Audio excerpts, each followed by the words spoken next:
What's happening, roadies? This is Randy Brown. This is Greg Howard. What's happening, roadies? This is Sue Anello, and you're listening to Roadie Free Radio. What's up, roadies? My name is Larry Milburn, and this is Roadie Free Radio, your VIP pass to meet and greet the stars behind the scenes of the music and film business. Okie dokie, what's happening, roadies? Welcome to episode number 77. This is Lawrence Milburn, your host, coming at you from a cold barn in Northwest Connecticut. The snow is on the ground. How are we doing? Happy holidays. We are 7 days out from Christmas. We are 14 days from 2018. Damn! It's happening. It's coming. I hope you're well. I hope you're safe. You know I always hope you're safe. I tell you every episode to be safe out there. Episode number 77. We're cranking along. Our guest today is Sue Anello, Homeopathic consultant. We're going to take a little time to reflect now. I like to take some time around the holidays to reflect, and this is no exception. Sue's going to talk to us a little bit about how we can prepare when we're not on the road for when we go out on the road, how we can better take care of ourselves when we are out on the road, and the importance of doing those things so that we can keep working. Because here's the thing, man. When you get stressed and you get sick, you're not working. And if you're not working, you're not making money. And when you're not making money, you get stressed. And when you get stressed, you get sick. And then you're not working. It's a vicious fucking cycle, all right? So we're going to take a little moment today, and we're going to reflect on some of these things. We're going to get ready for 2018. We're going to figure out how to take better care of ourselves so that next year we can all get out there and kick some serious ass. All right? If you've not heard already, I will be at NAMM this year. I cannot wait to go to NAMM and just geek out for 4 days. And I will be moderating a panel, The Future of Concert Security, on Thursday, January 25th from 2 to 3 p.m. That's the first day from 2 to 3 p.m. The Future of Concert Security. I am super psyched. Next week, I'm going to tell you who the panelists are. How about that? So you got to tune in. Speaking of next week, here's the deal. I'm going to take Monday off from the podcast, which means the episode number 78 is actually going to come out on Tuesday, the 26th, not on Monday, Christmas, the 25th. I know you want your Christmas episode. I hear you, man, but I got to take a little time with the family, spread some things out. The other thing is I've got an incredible week of some guests coming up, and I can't wait to post that for you so you see who the next few weeks, what I got in store for you, because they are awesome. They are awesome people. What else do I have to tell you? As you know, we've got a month-long sale going on, our Happy Holiday Sale. When you use the code TOURLIFE upon checkout from the Roadie Free Radio merch store, you get yourself 30% off. That's 30% off either one of our t-shirts when you check out using the code TOURLIFE. And also, when you use the code TOURLIFE, let me back it up here a second. I talked to Sue, and here's what we worked out for you. If you are interested in working with Sue after listening to the episode, when you reach out to her and you want to set up your first appointment, use the code TOURLIFE. Put that in there. Tell you heard the episode. Use the code TOURLIFE, and she's going to give you $50 off your first intake session with her. And that is a hell of a deal. All right. I personally would love to jump into a thing with Sue and see if I can't figure some of my life out. You know what I'm saying? How to better take care of myself. Anyway, so use the code TOURLIFE with her. She'll give you $50 off your first intake session. All right. And don't forget, as always, if you have any questions for a guest before or after an interview, shoot me an email. Put that question in there. I will pass it along directly to the guest and see if I can't get you an answer somewhere down the road. All right. Thank you guys for everything. Happy holidays. At this point, I'm not going to tell you any more about Sue because we dive into her background right off the bat. She is awesome. I met her through a guy named Phil Garfinkel while I was at AES. Thank you, Phil, for the intro. Thank you, Sean Quackenbush, for the intro to Phil. And Sue, you're awesome, man. You're doing good stuff out there for the people on the road, and we thank you. So, open up that eggnog, crack open a beer, maybe throw a little whiskey on in the old eggnog, okay? But not too much, because we are talking about wellness this episode. Anyway, kick back, relax with Miss Sue Anello. Hit it. Call yourself a roadie. Call yourself a roadie. Call yourself a roadie. Sue, how's it going? Happy holidays. Thank you. Happy holidays to you. It's going really good. Thank you. Is it as cold in New York as it is up here in Connecticut? Well, it snowed last night, so if that's what you mean, yes, it's freezing cold. It's really cold. Not bite your face off cold yet, but freezing cold. And you don't like the cold, do you? We spoke about this. You're not. Not a bit. But I imagine that you must get a pretty good influx of clients around this year, folks getting sick and whatnot, coming off the road and that sort of thing. Yeah, whereas summer's more like hay fever, spring, summer. This is really like prime cough season. Yeah. Tons of people with coughs and colds and flus and all that kind of thing. But also the stress of coming up to holidays and either being home with your family or not being home with your family, you know, those kind of things. Absolutely. Or having been away from your family for a while and then all of a sudden you're back and you've got a couple of weeks to pull it all together, get the house together and spend time with the family and do all that, I imagine, yeah?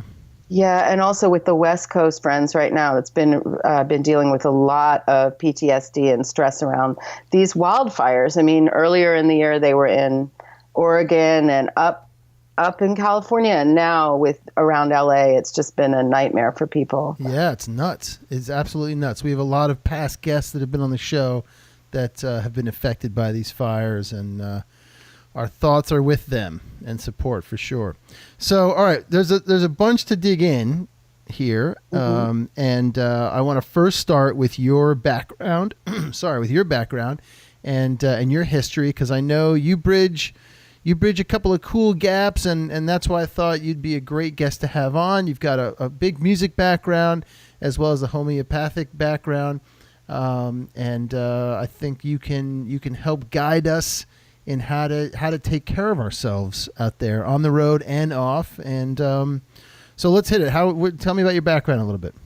Wow. So I come from DC, and I'm from that original sort of DC new wave punk scene of the early 80s. Yep. So I'm aging myself right here. Yep. Bad Brains and all that. That whole like DC punk scene, love those people. And then I left there in the early 80s and moved to New York City, and I went to NYU Film School. Oh, cool.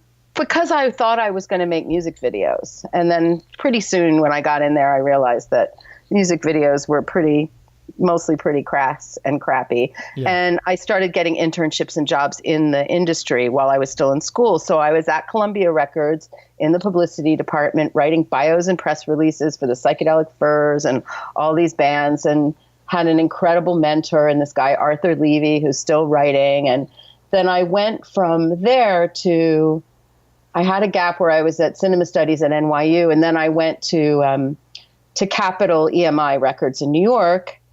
And from there, I went to London, to Manchester Square, the center of the EMI universe, which is where the famous Beatle staircase balcony thing is and all that. And so I was at EMI, and then I got pregnant and moved to Oxford, England, and went to work for Oxfam, which is a big multinational NGO. Yep. And I worked for them as their celebrity relations person and events organizer in the public relations department. So my job was to get celebrities to do things for Oxfam, and then also to basically like wrangle celebrities, go around with them, drive them around, take them to interviews. Yep. That kind of thing. Yep. How was that?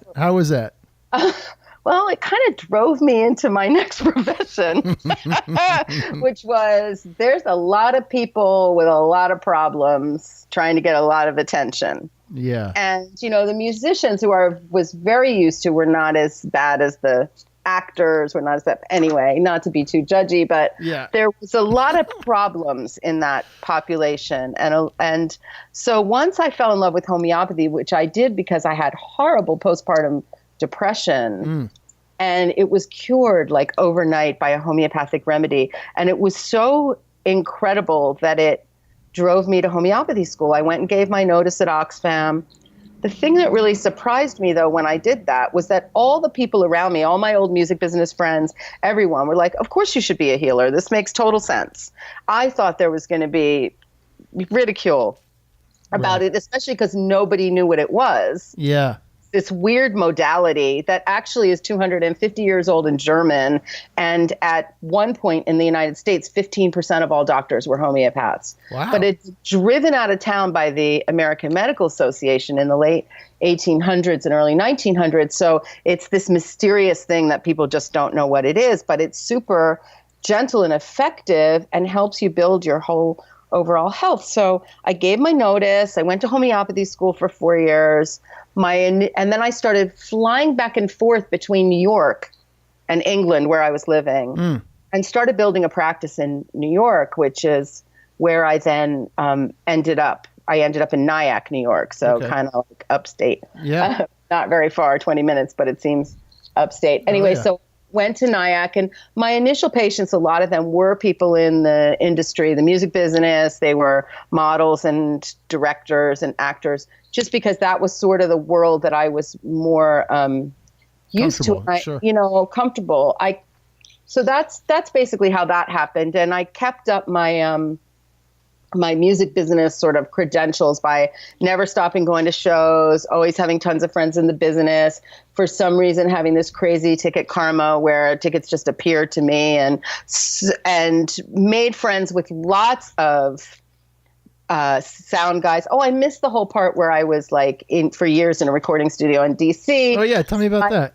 Well, my boyfriend owned a studio, Hit and Run, which was one of the two main DC recording studios around the punk, power pop, new wave time. So I spent a lot of time recording with him. I had been in bands. I spent time recording with him and also learning like how to be a tape op and just doing stuff around the studio. So do you play something? I am a terrible keyboard player. Okay. But I love it. And, I just never had good teachers or anything, but I'm very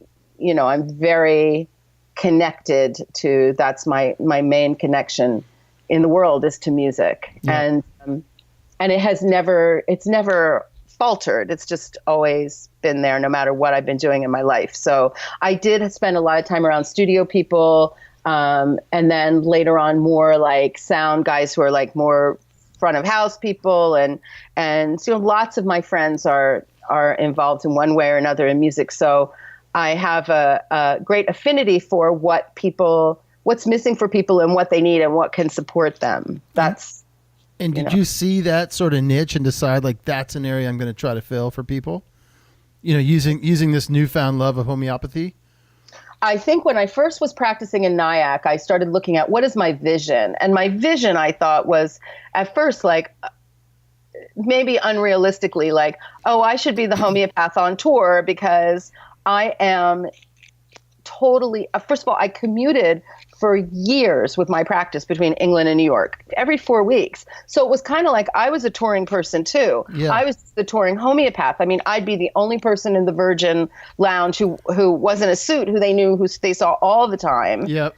And it was me and guys in bands and the executives in their suits that were in there. But I was doing that for years and years and years. And so I kind of already knew what it was like to be up in the air all the time and never at home and dealing with those kind of issues. I'm not sure that's what you asked me. I think, so my vision, vision was like, oh, well, I could go on tour with U2, or I could go on tour with a band that would have to be big enough that they would want a homeopath on tour. Sure.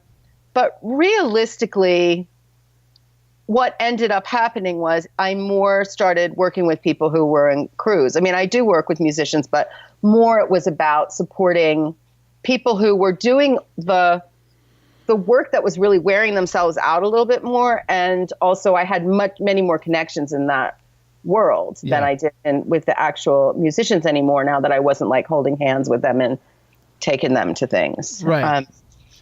But like you said, what a nice bridge that you had, because you had all these connections, so you could still keep your toe in it, as it were. So you sent me a little list. We talked about some ideas of things we could break down for some folks today. And I'm going to throw you a little bit of curveball, only in that I rearranged the list a little bit. That's fine. And so one of the things I thought was interesting, though, was first aid on the road. Because I think a lot of times what happens is people get a gig or they get into this line of work and they're just trying to get out there. Right. And they're just trying to get the job and get on the road and get going. And there's probably not a lot of time to sort of stop and educate themselves a little bit on some of the first aid until they're in a situation where they might need first aid or might need to administer first aid to someone else. So actually, before we hit the first aid thing, give me the definition of homeopathy for those folks listening in your words. Okay. So what homeopathy is treating like with like. So basically, if you look at how you are at any given time as you're in your sort of normal healthy state, whenever you're knocked out of your normal healthy state, whether it's by some kind of emotional stress like anxiety, or whether it's by a physical stress, like you got like an amp fell on your toe, the set of symptoms that you will get at that point, like when the amp falls on your toe, where you're like screaming and you're in so much pain and you're flailing around, those throw you into a different state. So the homeopathic remedy is the energetic essence of some substance or another, which matches the energy of the state that you're in that's not your normal healthy state. And when it does that, it cures that unhealthy thing that's going on, like the pain in your toe, the screaming nerve pain, and brings you back into the state you were in before. Okay. So that's what it basically is. And it's extremely difficult to explain it and have it understood quickly because it's such a different paradigm than we're used to. Sure. But it's really effective and it's great for first aid. I mean, even really serious kind of accidents, it's great for on the way to the hospital. Wow. Just as a way to help reduce swelling and reduce shock and reduce pain and all this kind of thing and move the body towards curing itself. Right. All right. One other question that I just thought of before we jump into the first aid part and sort of preparing for some of that stuff.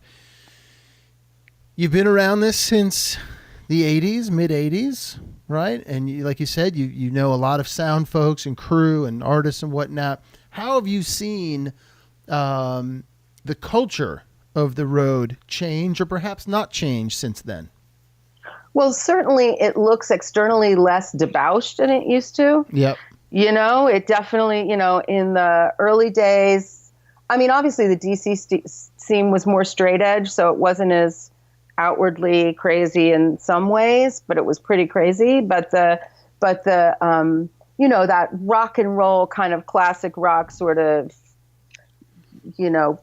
crazy, wild, druggy, everything happening externally. So people going wild, everybody knew and nobody cared. Right. And you were much more likely than to have a homeopath or a massage therapist on the road with you, have some doctor that was going to give you, vitamin injections or whatever. Sure. And Dr. Robert or whatever. But later on, I think what happened is those sort of things went more underground and people started grappling more with their own private addiction issues. And it's certainly the main thing that's changed to me about that is that a lot of people need to get up and out. And so they're given painkillers. They're given sometimes really dangerous and addictive painkillers, or they come off the road and they can't sleep and they're given sleeping pills. And then you start to have this situation, which now we've seen in the last couple of years has exploded, of losing people because of prescription meds that they're given. And there are a lot more musicians and crew people in recovery. Yep. And that's a big area for me is addiction stuff. So that's why I'm speaking to that.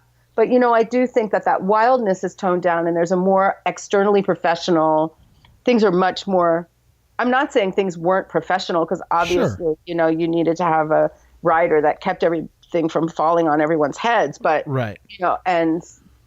And then the other thing I think that's changed is that it was a safer world for people back in the 80s in a lot of ways, depending on where you were performing, obviously, but than it is now. And so now we have all these security considerations and stuff as well about venues that we didn't used to have, which cause anxiety and more stress on a crew. Yeah. Well, Clearly more stress. yeah. I mean, it's concerts. It's going to the movies. Yeah. Right. Yeah. I mean, it's walking across a bridge, for God's sakes. It's it's everything. So those sort of things where, the average sort of person who's just like living their life in a city or a suburb has to factor in a bit, might get scared going to the movies or whatever, is very different from a person going into a different venue every night and not knowing how protected or unprotected they're going to be in that environment. Yeah. So and that's actually, I don't know if I mentioned this to you, but I'm going to be moderating a panel at NAMM coming up in January on the future of concert security.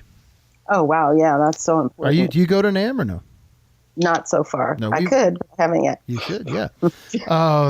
So, all right. So first aid on the road, how a simple online first aid class can help you in case of any injury, minor illness, with electrocution, something falls on you, food poisoning, tummy viruses, stuff like that. How readily available are those online classes?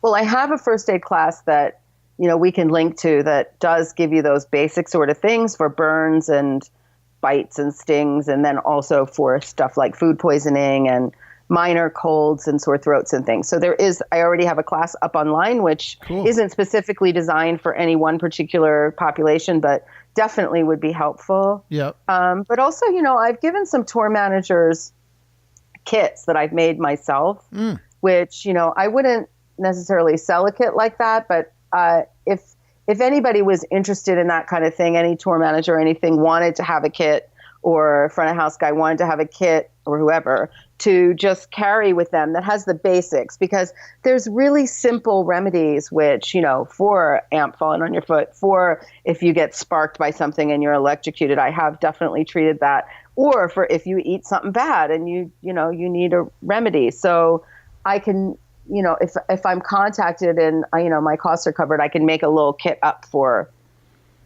people. That's great. Can you talk about what's in that kit?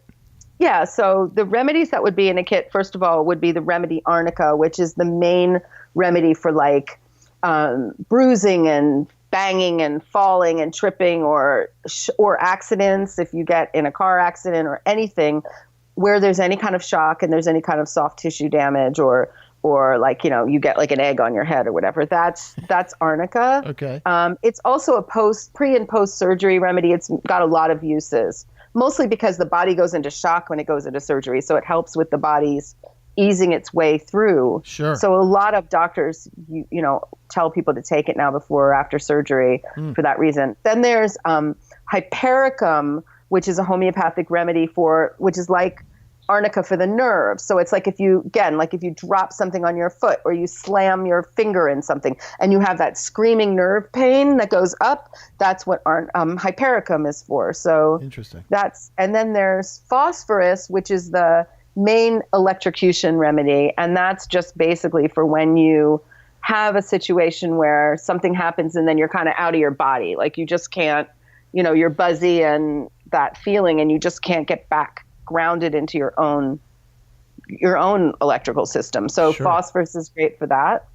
And then the other remedy I would just talk about is Arsenicum album, which is homeopathic arsenic, which is the remedy for when you get food poisoning or something that's like food poisoning, where you're really agitated and nervous that you ate the bad fish or something, and then you have like diarrhea or you can't calm down because you're really scared that, something's going to happen and you just want to clean everything and you're really worried. And so arsenicum is an awesome remedy for that. Wow. So those are just 4 examples. Sure. Now that's stuff that you can take sort of in the moment if something were to go wrong. But the idea of sort of preparing again for the online first aid class, or something like that to prepare yourself. Again, knowledge is power. Yeah. Right? So before you go out there, what other kind of outlets can you tell us about where someone could start to gain some of that knowledge? Well, I think that the first aid class is a really good way. And then the other really good way is to come to me as a practitioner and do an intake where I take your whole kind of history, because that way I know what your individual needs are, because homeopathy is pretty individualized.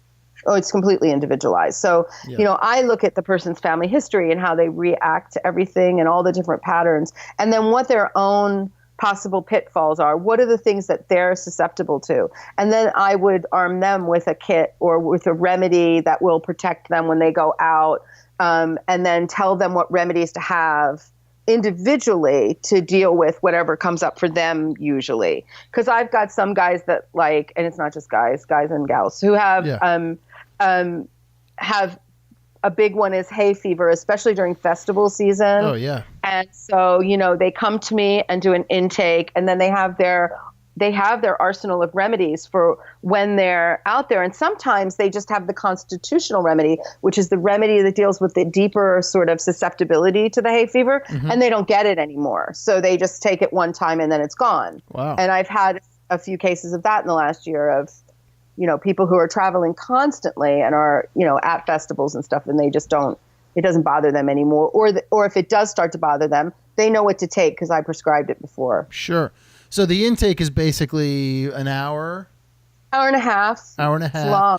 And it's a chance for the what do you call them, a client basically, or patient, to go over their entire history with you, stuff they might feel like they're suffering from or could be susceptible to, and you're basically getting all that history, and then from that you prescribe, and then the next step would be they check back in down the road, sort of a thing. They come back a month later for a follow-up. Okay. Depending on how chronic, if they're dealing with something that's really chronic, like they've been trying to deal with asthma, and, that's a big one that I treat, or skin stuff, eczema, or that they have like some kind of panic disorder or some sort of, emotional thing that they're going through that's more chronic. Or like we were talking about addictions, they're staying sober on the road or whatever, and they need like the support of the stuff that's coming up for them emotionally. Like people use homeopathy a lot for their emotional issues, not just their physical. So they might come every month for a while. So wherever they are, they can do a Skype with me from wherever. That's great. So the first appointment's like an hour and a half, and then the follow-ups are like 45 minutes. Okay. And in between, if they need me, they can contact me about something if they get sick or whatever. Sure. Okay. All right. So our first thing was sort of first date on the road, kind of getting prepped for that, getting some knowledge around that. Then the second thing would be that anxiety. You've got the job. And now you've got to say goodbye to your family or your pets or whatever it may be, your apartment, your house, and your roommates, and go out on the road. Maybe it's your first gig. Maybe it's a gig that's going to be 4 months out there or something. And so there's definitely some anxiety that surrounds that. Talk to me a little bit about that and how, someone might prep for some of that. And then, of course, once they're out there. So there's a few different things about that. I mean, one is like making sure you've sort of taken care of yourself, which is another reason why it's good to have a practitioner. I mean, I think a lot of these things it's good to have a practitioner, but, are you eating right before you go? Are you in the best sort of possible shape that you can be in? We do see a lot of this thing of people who are traveling all the time having the worst self-care as far as like, you don't get any exercise except for pushing something, which is not exercise. Yeah. You don't get you have no opportunity because anytime you're not in a venue, you're asleep basically or whatever, or drinking or whatever it is that you're doing. Yeah. So the getting ready from the perspective of the physical health is important. Like just, eating well and making sure you've got, like, if you need to be on any kind of supplements, making sure if you've got any kind of health issues that can be addressed homeopathically before you go. Like I said, like asthma or if you've got, eczema, or if you have, you're really can't deal with certain foods, that sort of thing, that you're ready to go and that you have your remedies and that, and also how healthy is your home life? Have you been in good communication with your family members? And are they, especially if you've been doing this a long time, it's probably much more rote for people. Sure. Although I know that people still go through that sort of anticipation anxiety. Is this going to be the time the driver kills me? Is this going to be the time that something goes wrong? Will I see them again? Am I going to be lonely? Am I going to, the usual things that people go through when they're destabilized and they're not in their own home environment. And I know that as much as people love to go out and do these shows and stuff, that being home is a really important thing, that, Sure. having that base and having somewhere to walk in and be loved by the people that that care about you and stuff, and that it can be lonely for people. And so that anticipation anxiety is something that I deal with. Yeah. Again, that remedy arsenicum that I mentioned for food poisoning, sometimes that's a good remedy when people are very agitated and kind of can't stop trying to get everything ready. Yeah. Like they just have that physical restlessness of they can't rest till everything's in its proper place. Yep. And they could be driving everyone crazy. And then not just their own stuff, like, did I forward all this stuff for the tour properly? Is this all ready to go? But also like, did you contact the kids' school about these classes? Did you do this? Did you picking on your family too? Sure. To make sure that, because probably if you do this really for a living, when you come home, you may have a bigger role at home than some other people do, because you're expected to step back in. So if we come ahead to the end of the line, when you come home, you're expected to be sort of parachuted in and wake up and go on the job, and do the school runs and do all the cooking and the cleaning and all that stuff. Oh, yeah. On top of getting over the whatever you've just been through. So arsenicum is a good one for that. If you really do have nervousness around, that's kind of almost like a stage fright around, where you start going through scenarios in your head about all the different things that could go wrong and all the horrible things that could happen, and the bus is going to go over a cliff, or the plane's going to crash, or someone's going to shoot the singer, or whatever. When you have that kind of crap going on, the remedy is argentum nitricum, argnit, which is homeopathic silver, which is the main stage fright remedy. But that remedy does work really well for that thing of, oh no, that plane flying over my house is going to crash on my head kind of thing. So, I'm throwing these remedy names out, but it's really better to get treated. But these are things people can try. Sure. And then, well, you sent me those graphs, and just, so people know listening, they're going to be on your page on our website. So people can look at those, because they had a bunch of these for the different stages. Yeah. So I listed remedies for anxiety over things like wildfires and anticipation anxiety, or things that go, horrible things that happen, so that you could be prepared and have your own little kit of remedies for what you feel like is the state that you'll go in or you are in, whatever, which, so I don't know really what else to say about that. Do you have any other questions around the getting ready to go out kind of thing? Well, it's sort of getting ready to go out, but it is also kind of being in shape and ready for when you get the call, right? Because there's probably that tendency, I know I've done it, when you get back from something, you kind of go into that mode of like, well, I'm looking for work and I'm doing this and I'm trying to get back in the thing and all that kind of stuff. And then, but you're not taking care of yourself. You're not sort of staying in shape, so that when that call does come, you're just ready to pop back out, and you're, still somewhat in the mindset, I guess, as it were.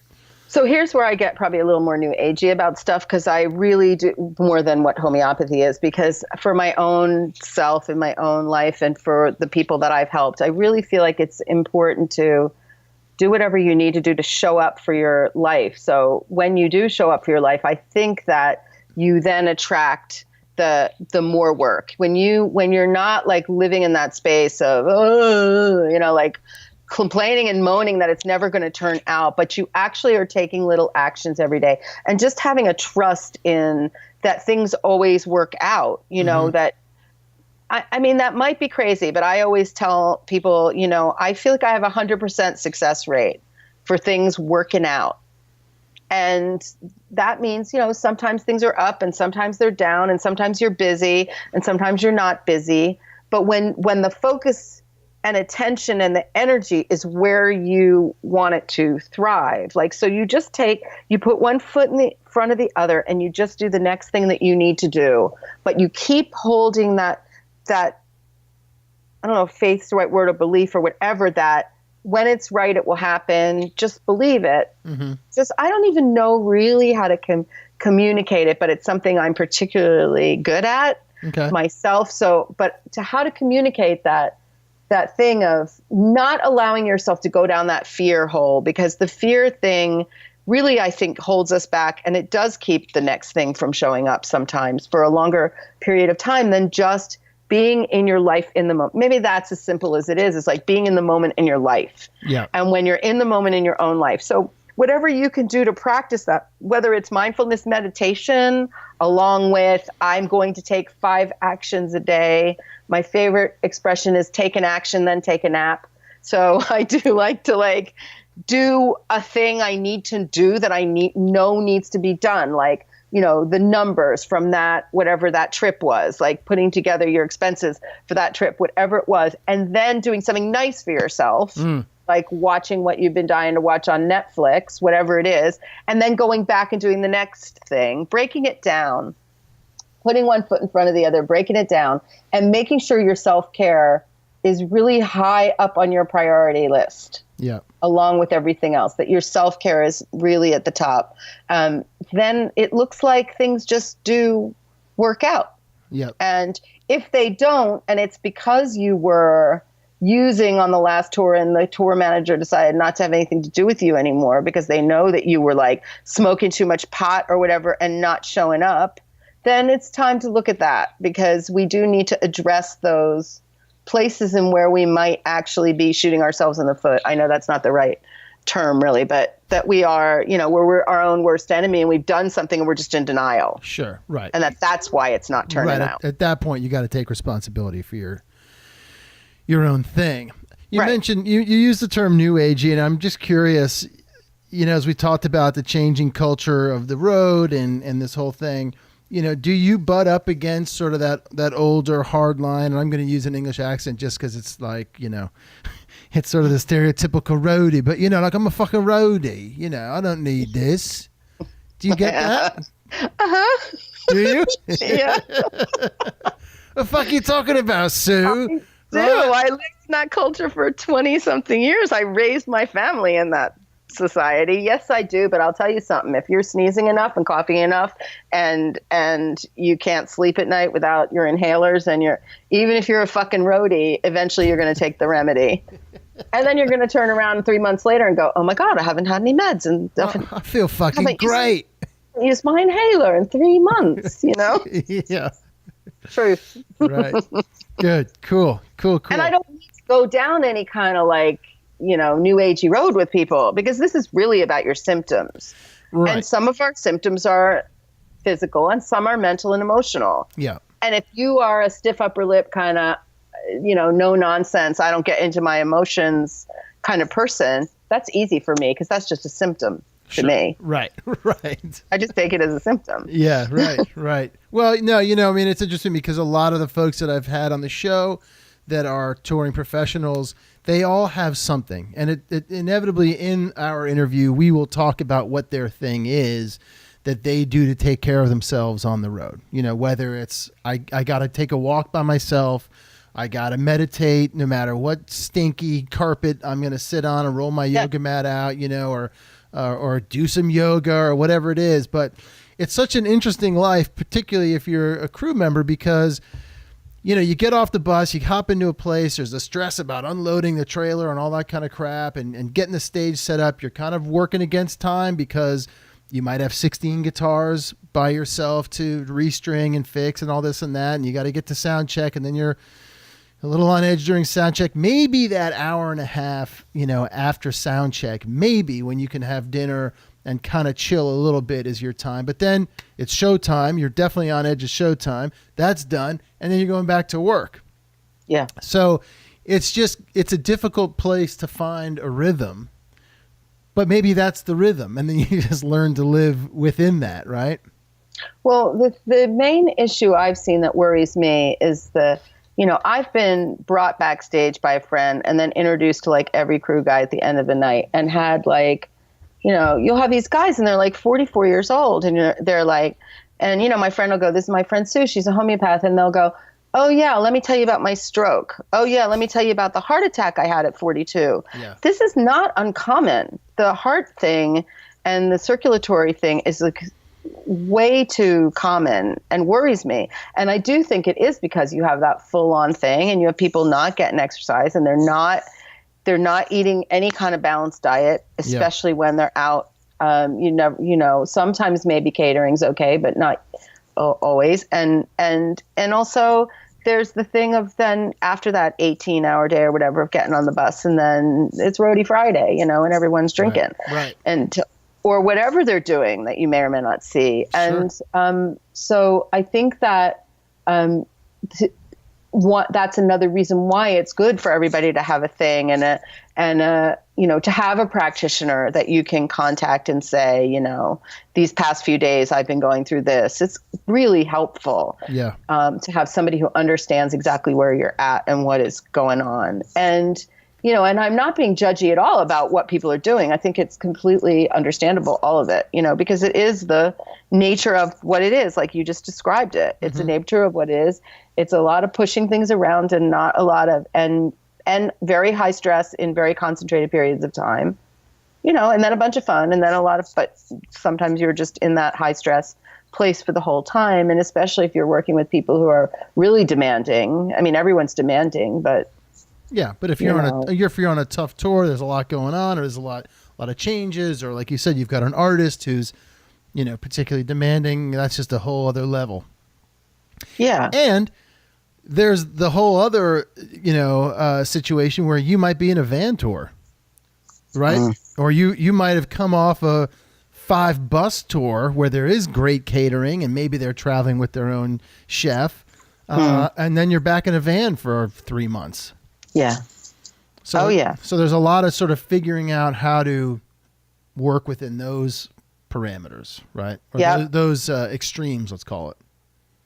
Yeah. So even if the bare minimum is if you have 5 minutes twice a day or something where you set an alarm on your phone and you just shut up and close your eyes and just breathe for 5 minutes, that's going to make a huge difference in your life and in your brain waves and all that kind of stuff. You don't have to put a lot into it. It could just be that. Yeah. And I know that for some people, even that seems like a lot, but I think it can be really, the benefits of it are so great that, and even better if you can go, I wish I would do this, go and do like a TM thing where you did like 20 minutes twice a day. I have friends who do that and do it for years. I mean, I'm not disciplined enough for that either, but sure.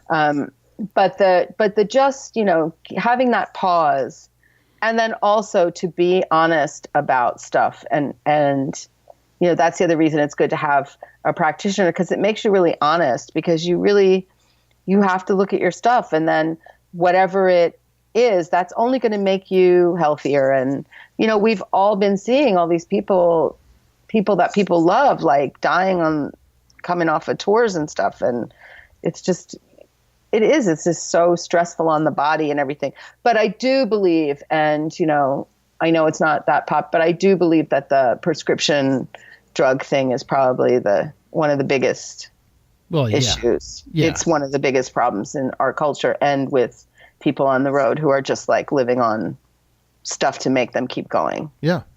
And that's a big, big, big problem. Yeah, absolutely. I mean, that's been a problem for a long time. Right? Yeah. Worse and worse, though. Yeah, absolutely. Especially as they started, so you don't eat right, so then you get put on like Lipitor or some kind of statin. I mean, there's just like all kinds of ways in which, and then, start having leg cramps, and then you're taking something for your leg cramps, and then or you slipped and you hurt your back, and then so you get given some horrific pain med for that. Pain med for that, and then you're down a whole other road that or the anxiety stuff. I mean, it's really easy to treat anxiety with homeopathy. People do not need to be on Xanax. They don't need to be. Right. And so these kind of things, and that's another thing that sometimes people take that and they don't wake up. So I love the idea too, though, of having someone, it's one thing to be on the road with a group of people and day in and day out, and you're working, you're stressed, or you're not stressed, you're having fun. You're in that little microcosm, right? And to get out of it, you're calling home. But maybe when you call home, your wife or your husband or your partner, they're stressed out about whatever they got going on. And so you're not really getting much of a break there. Yeah. I love the idea of having someone like yourself that you can call who's outside of all the bubbles. Yeah. Right. Who's like your little angel out there somewhere. That you can check in with, that knows your shit. Yeah. That can, in a gentle way, say, hey, man, or hey, gal, sounds like you're doing this part of it to yourself and, or not, or you need to take a little bit better care of yourself and do this, or just someone outside of those bubbles to talk to and check in with. Yeah, absolutely. Sounds like a great thing to have. Yeah, and I even offer like a plan for people where they pay for like 6 appointments and an intake up front and they get a discount. Cool. And that's a really good way for people to be able to use me when they're just like, I have people who travel for work all the time who have that plan because they fly to San Francisco and they need some help. And then they have a cold before they get on the plane. So they need something before they're flying back to LA. And then they're coming to New York and they need something when they're, so I do have a lot of that kind of thing where it does give people that continuity. They just know they have somebody on board. Sure. So how readily accessible are a lot of these treatments? The remedies? The remedies. They are very cheap. They cost about $6 or $7 usually, and they are available from certain kinds of like health food stores. And in some cities, they have some places that sell them in more. They come in different potencies, and there's also so many of them that. The really basic ones you can usually get at like Whole Foods or Vitamin Shop or any like independent health store. But the more elaborate remedies that are, they're the same thing, but just in more potencies and things because certain issues might require a higher potency. Okay. Certain places it's easier to get that. Like it's easier to get that in New York City. There's a pharmacy, Bigelow's, that's been selling remedies for 100 years. In India, there's a homeopath on every corner. Yep. So that's no issue. You can get remedies there easily. In Paris, in France, you can get remedies extremely easily. So certain European cities where homeopathy is very prevalent. In London, there's like 4 homeopathic pharmacies. So it depends on where in the world you are. Okay. And online, I imagine you can order stuff online. And you can order stuff online, mail order from anywhere. Yeah. Right. So if you're on a bus and you're like, holy shit, I just ran out of something, you hop on Amazon or whatever it is, and it can be waiting for you at your next stop.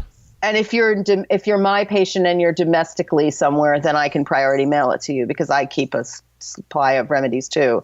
I provide remedies for my own patients a lot of the time. So I just do that overnight or whatever for people. Awesome.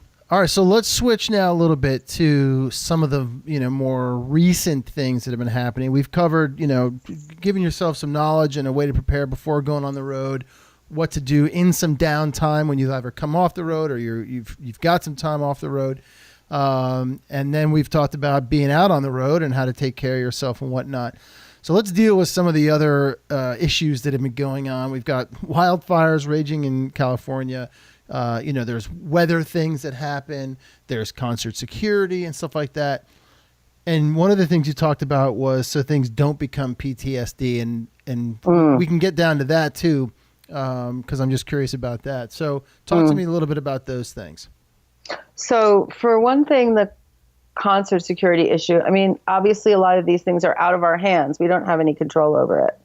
So it's how we react. So in all of these situations, probably it's how we react and what is our susceptibility will depend on, where we come from and who we are. And if we're, some people are very laid back and so nothing really bothers them. And some people in the moment get really right on like target for like taking care of business that's right in front of them and then maybe freak out later. Mm-hmm. And some people are jumpier. They may have had something in their family history that makes them jumpier, like they may be, grandchildren of people from pogroms or the Holocaust or some sort of war. And so they automatically are a little more anxious and easily jumpy, or they may be just like that because of something that happened to them 15 years ago, So all of those things we take into consideration and we look at remedies that are particularly for whatever that scenario is. So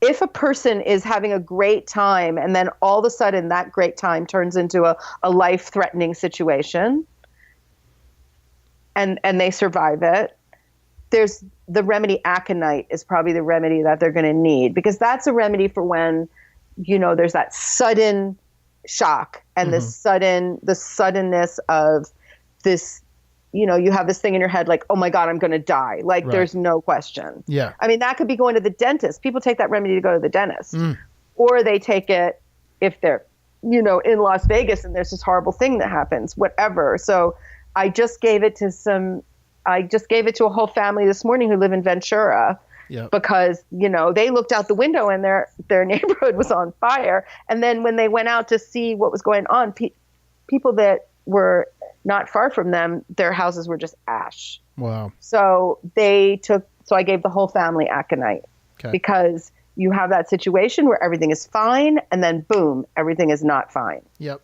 So that's aconite.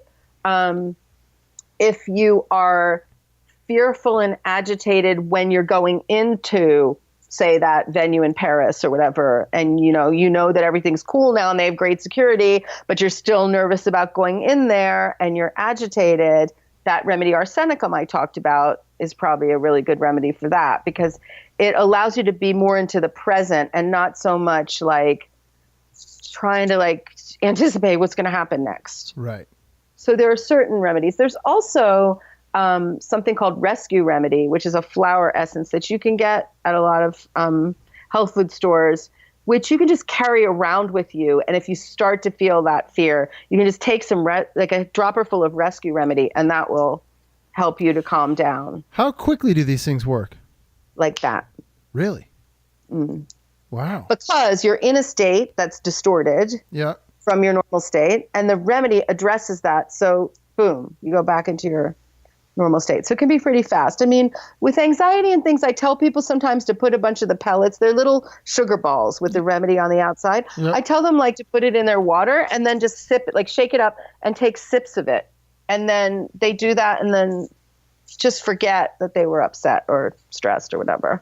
Wow. So it doesn't suppress the symptoms. Sure. It takes away that. Takes the edge off. It's not even that it takes the edge off. It puts you back into balance. So you're just not producing that cortisone. Like you're not producing the cortisol. The hormones that are making you go into fight or flight, they get put back in place so that you're not overproducing and causing, and that stress is then not there. Right. So that's really the thing about that. So, obviously being vigilant is important, but when we're hypervigilant, we can get ourselves into trouble because we do go into fight, flight, or freeze. Sure. So we want to be prepared for that with remedies. So I think that answers your question. Yeah, I think so. You did a good job with that. Okay. Tell me a little bit about Willow. So basically what Willow is I do some teaching. First of all, I have my online class on there. And I also do mentoring for people who want to become homeopaths, or they're in some other health profession and they want to learn. I do a lot with like midwives and birth doulas and things, teaching them how to use homeopathy in pregnancy and delivery. So I do workshops basically through that. Any group of people, like if a group of people wanted me to come and do a workshop at NAM or whatever on homeopathy, that would be through my Willow thing. That's basically my educational arm of my practice. That's very cool. And it sounds like the nice thing about this too is that it's an ongoing thing. It's not like you're coming to get treated for something and then moving on and you're done, but it's an ongoing relationship. It can be. And I have people who I've worked with on and off for 20 years. Mm-hmm. And then I have people who just come because they want their itch to stop on their arm, and then their itch stops and they go away. So it depends on what people need. Yeah. Some people are more balanced than others, and some people just want that support of knowing they have a team and that I'm their team, basically. So I'm gonna swing this one back to you. So what are your goals and vision for 2018? Oh, wow. My goals and vision for 2018, I would really like to carry on developing my practice in this area. And let's see what else. I just enjoy this so much. I just want to keep expanding it and keep doing that. I also have been, I travel a lot, but I travel mostly to the same places. So maybe I'd like to add some new travel onto my itinerary and see, go and see some music or go do some stuff with homeopathy. I teach all over the world. I mean, I've taught in Israel, I've taught in Europe, I've taught in all over the US, and I would love to do some more of that too. I love education. I just think it's ultimate. Yeah. Do you miss any of the PR world, any of that stuff, or no? Sometimes I get kind of like dragged back in a little tiny bit.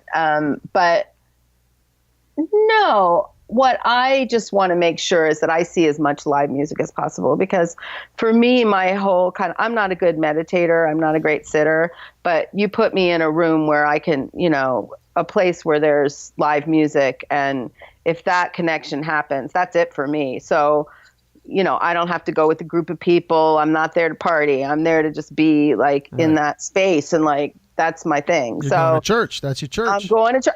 That's what I said when I went to see Tedeschi Trucks at the Beacon. And did you go to those? I did. And it was like church was in session, especially one of the nights where, man, they did this version of Bound for Glory that by the end of it, I was like, oh, now I get why people go to church. Wow. I was supposed to go, I think it was the first, I think one and only Saturday. I was going to go down because I've had 3 of those crew members on the show. And I was going to go down and do a little video segment, and the Beacon was going to let me film in there and whatnot. And my son got sick, and I had to pull the plug. Well, next year, because this is their run now, and I'm going to see them also in January at Sunshine Fest in Boca. Oh, cool! So I'm going to go get some sunshine and some Tedeschi Trucks. They are pretty awesome. They are awesome. I was very fortunate enough to see them in Simsbury. It was the first time I interviewed Bobby Tees on the crew, and to stand, on stage just of 10 feet away from them was really something. I'd seen them before live, but to be that close to that many people doing their thing was pretty special. And there's a lot of people on that stage. A lot of people, a lot of talented people. I think there are 15 or something at some point. Yeah, absolutely. Sue, how do people find you? Well, you can find me through my website, which is sueanellohomeopathy.com. I guess you're going to put some links up. And also on Facebook, I have a Sue Anello Homeopathic Consultant and Educator page, and I also have the Willow Homeopathy Education page, so people can find me on that too. Okay, cool. And you're based. And I work on. Sorry, go ahead. No, I was to say you're based out of Nyack. No, I'm not in Nyack. I'm in Manhattan. You're in Manhattan now. I'm in New York City, and I work in Inwood, and I work down in near Grand Central on 40th and Lex. So I'm there and there, but I do at least 60% of my practice on Skype and FaceTime. So I'm working from everywhere all the time. Wow. That's amazing. Yeah. Gotta love the internet. Gotta. I teach on Skype too. I train people to become homeopaths on Skype also. Do you really? Wow. I have Miami and yeah. Wow, that's super cool. And do you go around and lecture? I have done in the past. I was actually the principal of a homeopathy school in New York that I brought from London. Okay. And so I used to lecture in London for a long time, and then I was lecturing in New York. But now I'm mostly doing the sort of online mentoring more than lecturing. And I like to do interactive workshops. That's more my thing. Yeah. What is the next show that you are going to see that you're excited about beside the Sunshine Bowl? Soulshine? Oh, Sunshine, Soulshine? Sunshine Fest. That's in January. I am going, I think it's next week, to see my dear friend Lizzie Edwards has a kick-ass band called Lizzie and the Makers in the city. They are awesome, and you should check them out. Okay. They have Greg Allman's old bass player. She's just phenomenal. Wow. And then I have Tedeschi Truck tickets for for Capitol in Port Chester in February. They're coming to the Capitol. Maybe I'll see you there. Yeah. And then also there's something in between then too. And also, David Byrne's after that. So it's a slow time for me, actually. Yeah, sounds like it. David Byrne, where is he going to be? He's going to be at the Count Basie in Jersey in Red Bank. I bet that's a cool show. That's a really nice venue. It's beautiful. But his thing, I bet, is pretty cool. I've never seen them live. He says it's supposed to be like his most ambitious thing since Stop Making Sense. So he's making some kind of a big production effort. So we'll see. Wow. Yeah. favorite show you've ever seen, Sue? God. Oh, I want to say McCartney, but I can't. But really, let me think. Favorite show I've ever seen. I'll tell you the craziest show I ever saw, which was Pop Will Eat Itself at the Town and Country Club in London. That was so insane, it almost broke up into like a homicidal brawl. So that was kind of fun. That's good. I like that. And maybe I'd say like Crowded House at the Bottom Line in 86, 87, which I have a cassette up here somewhere. That was amazing. That was the first time I ever saw them. The Bottom Line was such a great place. And cool. So that was, yeah. Cool. That was a long time ago. All right, last question, Sue. Okay. Why do you care so much about helping people take care of themselves? I think because I went from being like super depressed when I had this baby. I went from being super depressed and kind of not even wanting to live. Like, it was terrible. And she was perfect, and I had a perfect birth. It was a home birth. There was nothing to be upset about. And I had a 3-year-old, and she was fine, and everything was cool. And then I just turned around and I just wanted to die. And the fact that this homeopathic remedy and this help of this person turned me around as if it never happened and it never came back. I just felt like, almost like I had this tap on my shoulder that said, you know, almost like it would be irresponsible of you to not bring this to the world and to other people. And the other reason is because of the passion that I have about it. You know, I think I sent you that. Did I send you that Dizzy quote, which is like my favorite thing, which he really did say, which was, I had two revelations in my life. The first was bebop and the second was homeopathy. And when I had that cure and I discovered homeopathy, it was the only thing I ever cared about as much as music. The only thing. So, you know, and that's including the fact that I'm a cinema studies person. I have a film degree. I love film, but this was like a passion I can't even explain. So for me, I'm just like, anybody who wants to know about it, I'm here. Cool. You know? Cool. Very cool. Sue, thank you very much. Thank you, Larry. It's been awesome talking to you, and thank you for sharing these amazing ideas and aids with me and with the audience here. And, you know, we'll see you out there. We'll see you at the Cap. See you at the Cap. All right. I'll be the one with the aching feet. That's awesome.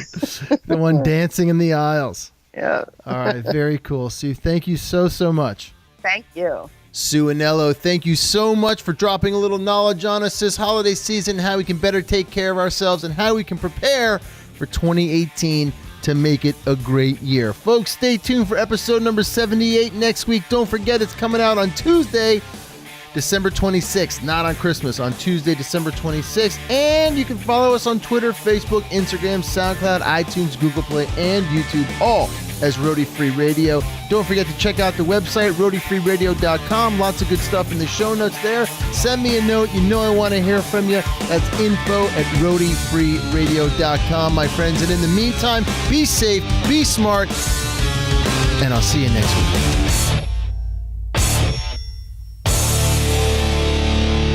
No roadies, no rock and roll.